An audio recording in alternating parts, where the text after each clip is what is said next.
I believe that goodness is one of the least understood characteristics of God.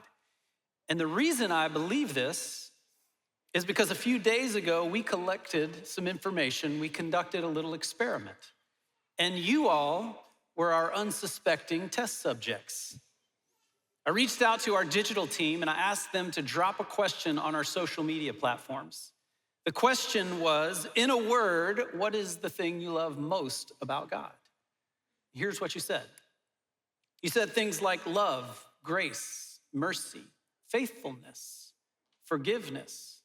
You also said that his love is unchanging, unconditional, that he's patient, that he's present. But you want to know what you didn't say? Good. Not one of you said good or goodness. And I thought that would be the case because goodness is difficult for us to understand as a concept. But what if I told you that goodness is the basis for so much of what we love about God?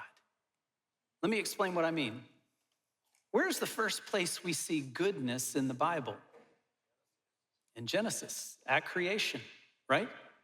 As God created everything, he paused and reflected and then said it was good, right?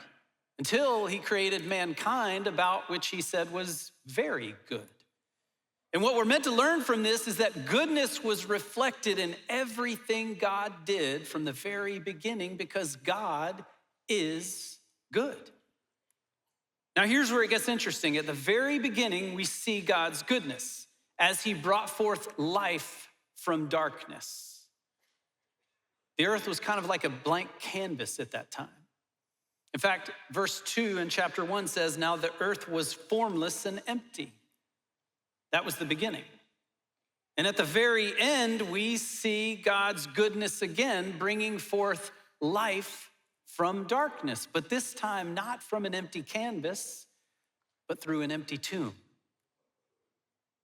God's goodness was one of the very first things he revealed about himself. And God's goodness would be one of the very last things he revealed about himself. Goodness is the bedrock of who God is, and everything about him flows out of that goodness. God is merciful because he's good. God is kind because he's good. God is faithful because he's good. God is patient because he's good, and goodness is why Jesus went to the cross. So the easiest way to understand goodness is to look closely at the God who is good.